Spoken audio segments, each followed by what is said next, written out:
कल मैंने एक नंबर जिसको मैं कितने सालों से ढूंढता था मिल गया।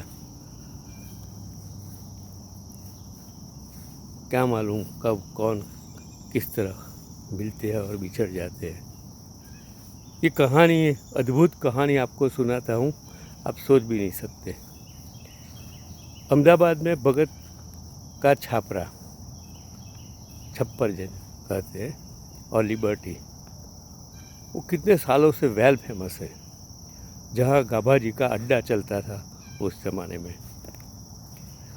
और ज़्यादातर रबारी लोग बस गए हैं, और वहाँ से निकलने वाले सभी रबारी आज अबजोपति है। मैं सोच भी नहीं सकता, आप भी सोच नहीं सकते।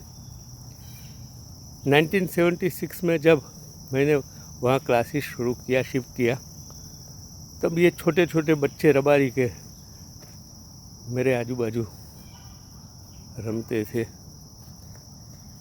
और उसमें से कितने आज मेरे क्लास में उधर पढ़े थे और अबजोपति हो गए। जो रबारी माथे पर फेंटा लगा के घूमते थे, आज गाड़ियों में, आलीशान गाड़ियों में घूमते हैं और करोड़ोपति है। कैसे हुआ? आज मैं दो नाम बताता हूँ, हरगोविंद देसाई टाइगर, और दूसरा उसका भाई लबधीर सिंह।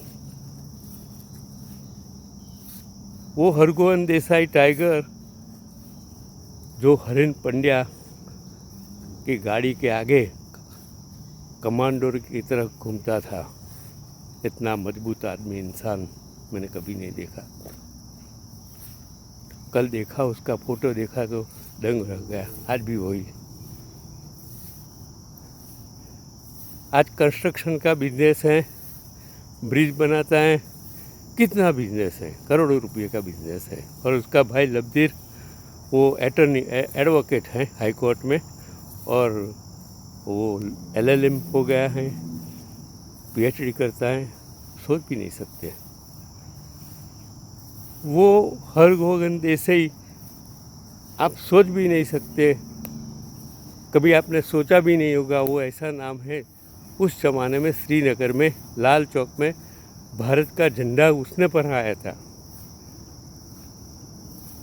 कभी, हाँ, उसका काम उस ज़माने में इस तरह का था कि वो ब्याज लेते लेते पैसा, धिराण के धंधे में इतना पैसा कमा गया। मैं एक दफ़े तो उसके साथ गया था, वो बिल्डर था, पैसा दिया था, बर्बाद हो गया था। एक रूम में उसकी मिसिस को उसने शिफ्ट किया था, पैसा भी देता था।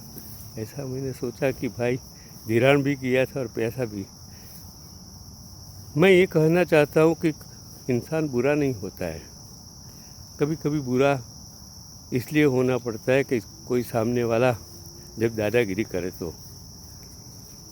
दुकान में पैसा था, एक रति भाई कानिया, उसको मेरी दुकान से अनाज बनाज देते थे, और उसके साथ धिराण में 27-28 हज़ार रुपये हो गए थे, और उसने आगे भी कितना देवा किया था।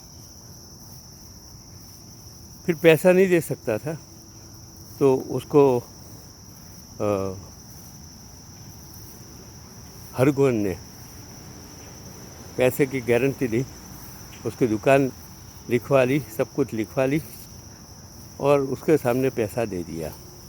लेकिन वो बदमाश इंसान ऐसा था कि इतनी मदद करने के बाद, आपको मालूम है पुलिस तंत्र कैसा होता है, पुलिस में उसने फरियाद कर दी। उस दिन मुझे याद है कि नरहरि अमीन डेप्यूटी CM बने थे आरमा हाई स्कूल में। मैं गया था, फुलदस्ता भी गया था, मेरा दोस्त था। रात को 10 बजे घर पर आया तो मेरे अंकल नहीं थे। पूछा कहाँ गए, किसी को मालूम नहीं था।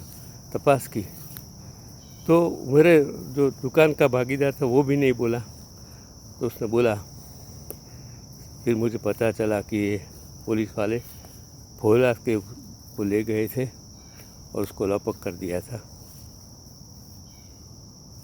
वो पीएसआई बदमाश था आहिर, पैसे के लिए उसने किया था। मैंने फ़ोन घुमाया चारे बाजू, फिर बाहर निकाल दिया इन लोगों को, लेकिन दूसरे दिन वो उन दोनों को जामीन मिल गया और वो हरगोविंद देसाई का मैं जामीन था उस वक्त।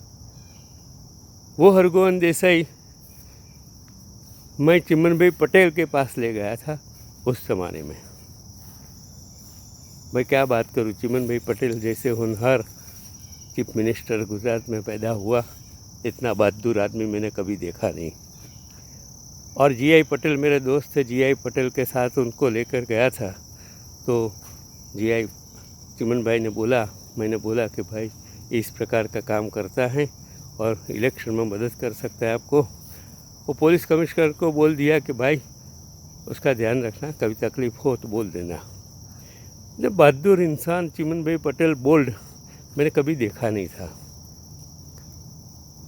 राजकारण में सभी पक्ष के मेरे दोस्त हैं, कि कोई पक्ष के साथ मैं मिला नहीं हूँ, लेकिन मैं आपको ये कहता हूँ कि जो इंसान लाल चौक में झंडा फहराया, वो ऐसा काम करने वाला छोटा बच्चा मेरे सामने, मेरे घर, मेरा स्टूडेंट, कल जब मैंने उसके बात की, और रणधीर लखदीर जो हाई कोर्ट में अटर्नी बन गया है, ये रबारी मैं कितनी बात करूँ कि सारे रबारी आज वो भगत के छापरे वाले अबजोपति हो गए।